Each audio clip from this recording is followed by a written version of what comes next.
विनीता सुबक रही थी। उसकी सिसकियां मेरे कानों में पड़ी तो मुझे अचरज हुआ कि ये अचानक विनीता को क्या हो गया। अच्छी भली तो थी। आज जहां सभी अध्यापिकाएं तनख्वाह पाकर खुश थी, वहीं विनीता की खुशियों को ग्रहण लगा हुआ था। तो जाहिर है कोई बात तो अवश्य होगी। किसी ने कुछ कहा। मेरे पूछने पर किसी तरह से उसने अपना चेहरा ऊपर किया। उसकी आंखें आंसुओं से डब-डब थी। बोलोगी नहीं तो पता कैसे चलेगा? मेरे जोर देने पर बड़ी मुश्किल से उसके मुख से स्वर फूटे। मेरी सैलरी नहीं बढ़ी। सुनकर मुझे भी दुख हुआ। विनीता की मेहनत पर कोई शक नहीं कर सकता था। वैसे भी जरूरतमंद लोग ही मेहनत करते हैं। फिर क्यों उसके साथ नाइंसाफी हुई? निजीकरण का ढोल सब पीटते हैं कि सब कुछ निजी हो जाना चाहिए, तभी व्यवस्था ठीक होगी। मगर किसी का ध्यान इस ओर नहीं जाता कि यहाँ कर्मचारियों का कितना शोषण होता है। तो क्या विनीता भी शोषण का शिकार हुई है? दुबली पतली अच्छे नए नक्श वाली विनीता पिछले 1 साल से इस स्कूल में बतौर अध्यापिका नियुक्त है। नीलम चहक रही थी। उसके कॉमन रूम में सब अध्यापिकाओं को अपनी सैलरी बढ़ने की खुशी में समोसे की दावत दी थी। प्रिंसिपल प्रभात भी आए। नीलम ने अपने हाथों से उन्हें समोसा खिलाया। तालियां बजी। प्रभात सर पिछले 30 सालों से इस स्कूल से जुड़े थे। एक तरह से उन्होंने अपनी जवानी इस स्कूल के नाम कर दी। उनकी हालत उस बीवी की तरह थी जिसने अपनी जवानी एक पति के साथ गुजारी। तो क्या अब बुढ़ापा किसी दूसरे के साथ गुजारे? कौन अपनाएगा? विनीता का पति मुंबई में नौकरी करता था। शादी के 2 साल बाद भी जब उसमें मां बनने की संभावना ना दिखी तो उसके पति ने नौकरी के बहाने मुंबई का रुख किया। रुख क्या किया, वहीं का हो गया। सुनने में आया कि उसका पर स्त्री से संबंध है। विनीता ने सारे जतन किए उसे मनाने के, पर वह नहीं माना। अब तो सिर्फ उम्मीद बांधे बैठी थी। हो ना हो कल उस स्त्री से उसे वितृष्णा हो और वो लौट आए। वह हर माह उसे कुछ रुपये भेजता था जो अपर्याप्त थे। एक तो मकान का भाड़ा, उस पर रोजमर्रा की ज़रूरतें। मजबूर होकर उसे एक स्कूल में टीचर की नौकरी करनी पड़ी। तनख्वाह इतनी भरी थी कि वह अपनी जीविका ही किसी तरह चला सकती थी। मैंने उससे एक दिन कहा, जब तुम्हारा पति तुम्हारी परवाह नहीं करता है तो तुम क्यों करवा चौथ का व्रत रखकर अपना खून जलाती हो?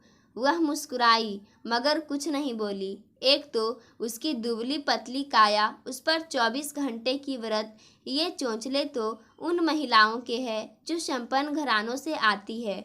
2 दिन ना भी खाया तो चल जाएगा, पर जहाँ सिर्फ 2 वक्त की रोटी का सवाल हो, वहाँ अगर एक दिन भी खाने के लिए ना मिले तो समझिए हजारों शारीरिक समस्याएं। फिर ऐसे पति के लिए जिसने जीते जी अपनी पत्नी को मार डाला हो और वह पत्नी उस पति के दीर्घायु होने के लिए व्रत रखे। मेरी उससे अंतरंगता थोड़ी बाद में हुई। इससे पहले वह मंजू के संपर्क में आई। मंजू पिछले 25 सालों से स्कूल से जुड़ी थी। वह तलाकशुदा थी। कहा जाता था कि प्रिंसिपल से उसके अनैतिक संबंध रहे हैं। शायद तभी इतने सालों से स्कूल में जमी थी। वक्त की मारी विनीता से जब मंजू ने थोड़ी आत्मीयता दिखाई, तब वह अपने जज्बातों पर नियंत्रण ना रख सकी। अपने वैवाहिक जीवन के सारे राज उसके सामने अनावृत कर दिए। अधेड़ मंजू उसकी नज़र में माँ की तरह थी और वह उसकी बेटी जैसी, ऐसा विनीता का मानना था। बिन पुरुष के एक स्त्री की जिंदगी एक कटी पतंग की तरह होती है। ऐसा ही कुछ विनीता के साथ हुआ। मंजू के जरिए विनीता का कुछ नहीं छिपा प्रभात से। शुरू में विनीता जब प्रभात के पैर छूती थी तब वह उसकी पीठ पर हाथ रखकर आशीर्वाद देते। पहले विनीता ने ध्यान नहीं दिया, पर एक दिन उसे महसूस हुआ प्रभात की उंगलियां सिर्फ आशीर्वाद तक ही सीमित नहीं थी। वह सजग हो गई। उस रोज के बाद उसने प्रभात के पैर छूने बंद कर दिए। विनीता की यही बात मुझे अच्छी नहीं लगी। बिना सोचे समझे मंजू को राजदान बना लिया। दिल फेंक किस्म के प्रभात के कई महिलाओं से संबंध रहे हैं, जो मुझे बाद में पता चला। एक रोज विनीता के कंधे में दर्द हो रहा था। वह टाइपिस्ट से अपने पेपर में संशोधन करवा रही थी। उसी समय प्रभात पहुंचे। वे भी उसके बगल गिर हो गए। उसे अखरा पर संकोचवश कुछ नहीं बोली। रह रहकर वह दर्द से कराह उठती। प्रभात की छिंद्रान्वेषी नजरों से उसकी पीड़ा छिप नहीं सकी। उन्हें दिल लगी सूझी। कोई तकलीफ है क्या? हाँ, कल रॉड से कंधे पर चोट लग गई, विनीता बोली। कब? प्रभात का इशारा कुछ और था। विनीता समझी नहीं। वे हंसकर बोले, अरे भाई, दिन में लगी या रात में? विनीता कुछ कुछ समझने लगी थी। टालने की नियत से बोली, दिन में। फिर वह गंभीरता से अपने काम में लग गई। विनीता इतनी भी नासमझ नहीं थी कि प्रभात की बदनियति को ना भाप सके। वैसे भी अपने बहुतों को चोट दी होगी। प्रभात ने हंसकर कहा। जब विनीता को अच्छा नहीं लगा, वह शर्म से गड़ गई। उसे लगा प्रभात ने मर्यादा का कुछ ज़्यादा ही अतिक्रमण किया। वह रोआंसी हो गई। विनीता, अगर तुम्हें इन पुरुषों के बीच नौकरी करनी है तो आत्मबल मजबूत करना होगा। मैंने कहा, मतलब? तुम्हें प्रभात सर को समुचित जवाब देना चाहिए था। ऐसी डरिश हमी रहोगी तो निश्चय ही उनको सह मिलेगी। अगर आपके साथ ऐसा करते तो? हिम्मत है? मैं तैस में आ गई। जवान खींच लेती। मेरा क्रोध और बढ़ गया। तुम्हारी कमजोरी वे जान चुके हैं। कैसी कमजोरी? मेरे बोलने से विनीता के माथे पर बल पड़ गए। एक तो तुम बिन पति की हो, दूसरे आर्थिक रूप से कमजोर। तो क्या हुआ? किसी से मांग थोड़ी ही रही हूँ। मेहनत करती हूँ। यही मेरा कहना है कि तू अपने आप को कमजोर मत समझ। मेरी सलाह का उस पर असर पड़ा। जनवरी का महीना था। सर्दी इतनी कि डीएम ने सारे स्कूल कॉलेज एक हफ्ते के लिए बंद करवा दिए। पर प्रभात सर ने हम अध्यापिकाओं के लिए फरमान जारी किया कि उन्हें स्कूल आना होगा। हाँ, समय थोड़ा जरूर कम कर दिया। हम अध्यापिकाएं मन ही मन उनके फैसले से चिढ़ रही थी। प्राइवेट स्कूलों में सिवा शोषण के कुछ नहीं होता। मैं विनीता से फुसफुसाई, प्रभात जी का मन भला घर पर कैसे लगेगा? वह हंसकर बोली, ठीक कह रही हो। एक हफ्ते हम महिलाओं का चेहरा ना देखे तो बेचारे सूख जाएंगे। हम दोनों हंस पड़ी। ओछापन दिखाते शर्म नहीं आती? सुनते हैं कि 2 जवान बेटियां हैं, विनीता बोली। पुरुषों का चरित्र स्त्रियों के मामले में हमेशा दोगला होता है, मैं कुढ़ कर बोली। आज सुबह से ही प्रभात सर मूड में थे। कोई गाना क्लास के गलियारे में गुनगुना रहे थे। हम टीचर्स कॉमन रूम में बैठे अपनी अपनी कॉपियों को जांचने में लगे थे। सभी के कानों में उनका बेसुरा राग पड़ा। जब वे अपने कैबिन में चले गए तब मैं और विनीता मुंह छिपाकर हंस पड़े। तभी बिल्लू आया। मंदबुद्धि बिल्लू स्कूल में पानी पिलाने का काम करता था। एक तरह से वह स्कूल का भेदिया भी था। टीचर्स की हर गतिविधियों को प्रभात सर से अवगत कराने में वह फर्क महसूस करता था। नीलम मैम को साहब ने बुलाया है, कहकर वह चला गया। नीलम का चेहरा खिल गया। इठलाते हुए वह प्रिंसिपल के कैबिन की तरफ बढ़ी। मुझे शरारत सूझी। विनीता से फुसफुसाई, इस अदा पर भला कौन ना मर जाए? धीरे बोलो, सुन लेगी, विनीता ने टोका। आओ नीलम, आओ बैठो। कैसा चल रहा है? थोड़ी सी कॉपियाँ बच गई है जांचने को, उन्हीं को पूरा करने में लगी हूँ। अनुराधा को दे दी होती। आखिर वह करती ही क्या है, यह तो आप जाने। यह हुआ। नीलम मुंह बनाकर बोली, मैं इतना जानती हूँ कि वह सिर्फ नाम की डांस टीचर है। क्या आता है उसे? फिल्मी लटकों झटकों की नकल मारकर कोई डांस टीचर्स नहीं बन सकता। एक बार कॉपी जांचने कहकर तो देखो। पिछली दफे आपके सामने ही तो कहा था, साफ इनकार कर दिया था। प्रभात नीलम को नाराज नहीं कर सकते थे, इसलिए किंचित नाराज स्वर में बोले। अगले सेशन से उनकी छुट्टी तय सुनकर नीलम का सिर गर्व से तन गया। और हाँ, मैं एक बात कहना भूल गया, तुम्हारे लिए खुशखबरी है। तुम्हारे काम से मैं और मैनेजमेंट बहुत खुश है, लिहाजा सर्वसम्मति से तुम्हें कोऑर्डिनेटर बनाया जाता है। यह सुनकर नीलम खुशी से चूर थी। वह समझ नहीं पा रही थी कि आखिर प्रभात सर के इस एहसान का बदला कैसे चुकाए। मैं आपकी शुक्रगुजार हूँ, उसके मुंह से इतना ही निकला। इसमें शुक्रिया की क्या बात है? यह पद तुम अपनी काबिलियत से पा रही हो। तुम्हारी सैलरी दोगुनी हो गई है। प्रभात ने तो नीलम को हर खुशी से नवाजा। अब बारी थी नीलम की। स्कूल में सन्नाटा था। प्रिंसिपल रूम हम टीचर्स के कॉमन रूम से थोड़ी दूरी पर था। वहाँ क्यों बैठी हो? मेरे पास आओ, प्रभात सर फुसफुसाए। नीलम उनकी बगल गिर हो गई। वे उसके कंधे पर हाथ रखकर मुस्कुराते हुए बातें करने लगे। मुझे नए महीने के उपस्थिति रजिस्टर पर प्रिंसिपल सर के दस्तखत कराने थे। मैंने सोचा लगे हाथ यह भी निपटा दिया जाए। रजिस्टर लेकर उनके कैबिन के पास पहुंची तो अंदर नीलम और प्रभात सर की फुसफुसाहट मेरे कानों में पड़ी। एक छोटे से झरोखे से झाँक कर देखा। अंदर जो कुछ हो रहा था उसे देखकर मैं शर्म से गड़ गई। मैं घबराकर वापस कॉमन रूम में आ गई। वह दृश्य मेरी आंखों के सामने तैरता रहा। मैंने विनीता को सारा किस्सा बता दिया। थोड़े से रुपयों के लिए लोग इतने गिर सकते हैं, विनीता बोली। पुरुषों से ज़्यादा हम कसूरवार हैं जो पुरुषों को शह देती है। वे तो तुम पर भी अपना हाथ रखने वाले थे, मैं बोली, जिसे सुनकर विनीता के चेहरे पर निराशा की रेखाएं खींच आई। ऐसे माहौल में कोई कब तक काम कर पाएगा? विनीता का स्वर डूबा हुआ था। कर पाओगी, बशर्ते अपने आत्मबल को बनाए रखो। फिर तनख्वाह भी नहीं बढ़ेगी। ना बढ़े, कहीं और कोशिश करो, वहाँ भी ऐसा ही हो। तब जरूरी नहीं सब जगह ऐसा ही हो। फिर भी नीलम जैसी महिलाओं को आगे बढ़ने से कोई रोक नहीं सकता। हमें कम ही तनख्वाह मिले, इज्जत से बढ़कर कुछ नहीं होता। मैंने कहा, क्यों ना इसकी शिकायत निदेशक से करे? विनीता बोली, वे भी तो पुरुष है। जब तक प्रभात सर से उन्हें फ़ायदा है वे उनके खिलाफ कुछ नहीं करेंगे। प्रभात सर ने इस स्कूल को खड़ा किया है। अभिषेक सर उम्र, ज्ञान और अनुभव सभी तरह से प्रभात सर से सीनियर थे, काफ़ी सुलझे हुए थे। उन्हें भी प्रभात सर की हरकतें नागवार लगती। चूँकि प्रभात सर के ऊपर निर्देशक का हाथ था, इसलिए सिवा उन्हें झेलने के कुछ कर नहीं पाते।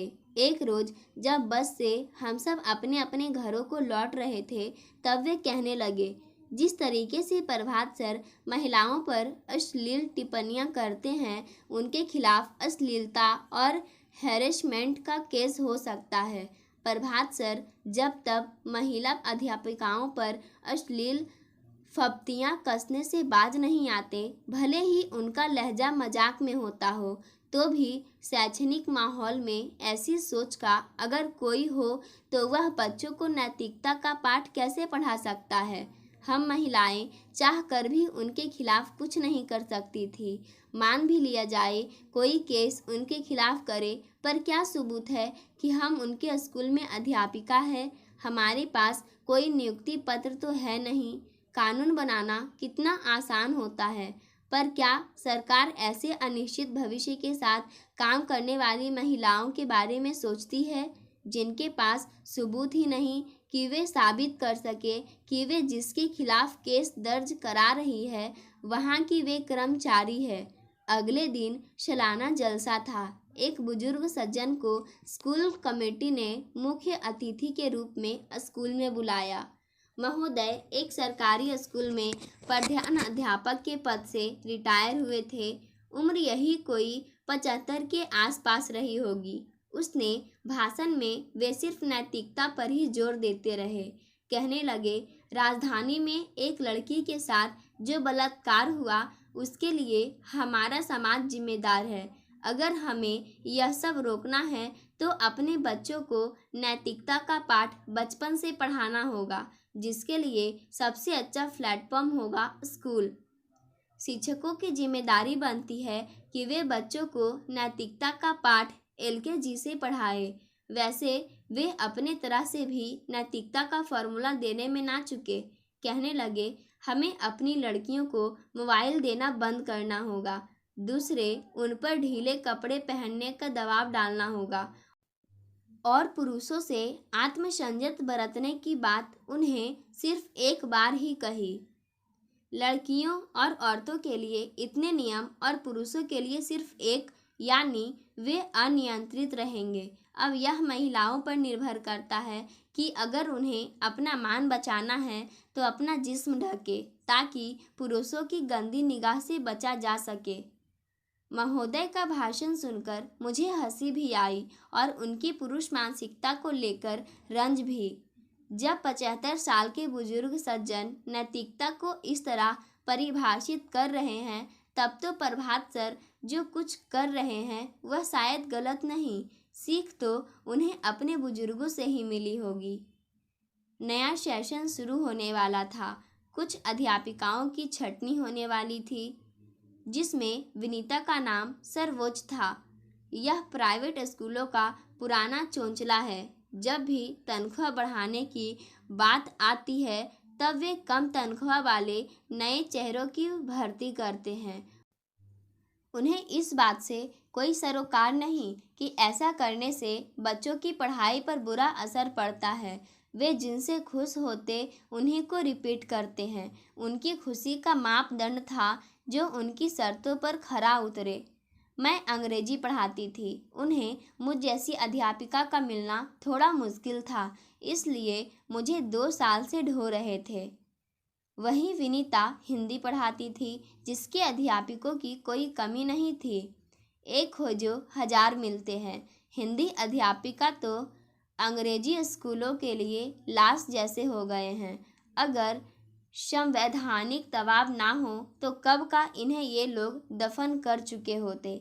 विनीता को निकालना था, सो एक रोज प्रभात सर ने उसे अपने कैबिन में बुलाया और कहा, विनीता जी, आपके काम की बड़ी शिकायतें आ रही है। सुनकर विनीता की नज़रें झुकी हुई थी।